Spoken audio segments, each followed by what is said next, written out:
No, that is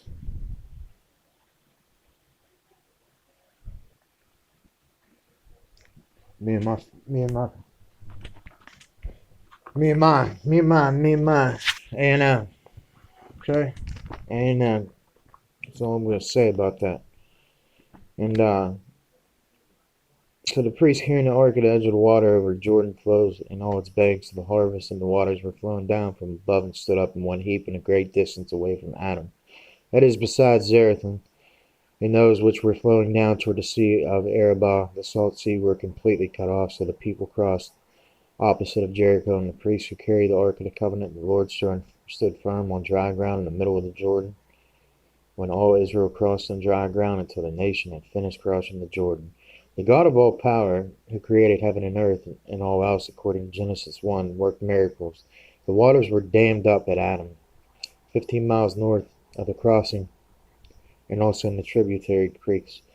Once in the miracle completed, God permitted the waters to flow again after all the people walked to the other side of the dry ground. As the Exodus begun, so it ended. I'm going to talk about the ites, the Amalekites, descendants of Amalek, the grandson of Esau, who dwelt south of Canaan, and the Negev. Ammonites, the descendants of Ammon, the grandson of Lot, by his daughter, who lived east of the Jordan and north of the Moab. The Amorites, a general term for the inhabitants of the land, but the descendants of Canaan, who inhabited the hill country on both sides of the Jordan. The Canaanites, broadly speaking, these are the descendants of Canaan, son of Ham, son of Noah, and included many of the groups named here, the descendants of Esau, who settled southeast of Palestine and the lands of Seir. People of the ancient seaport, Gibeonites, people of the ancient seaport, later known as Byblos, about 20 miles north of Beirut. That's interesting. Geshurites, inhabitants of Geshur, east of the Jordan and south of Syria. Gibeonites, inhabitants of Gibeon and surrounding areas. The Girgashites, tribe descended from Canaan, which was included among the general population without specific geographical identity. The Girzites, an obscure group which lived in the northwest part of the Negev before they were destroyed by David. Hittites, immigrants to the Hittite Empire in the region of Syria to the central region of the land. The Hivites, descendants of Canaan, who lived in the northern reaches of the land. Horites, ancient residents of Edom of unknown origin, who were destroyed by Esau's descendants. The Jebusites, descendants of Canaan in the hill country of Jerusalem. The Kenites, Midianites, tribe that originally dwelt in the Gulf of Aqaba region.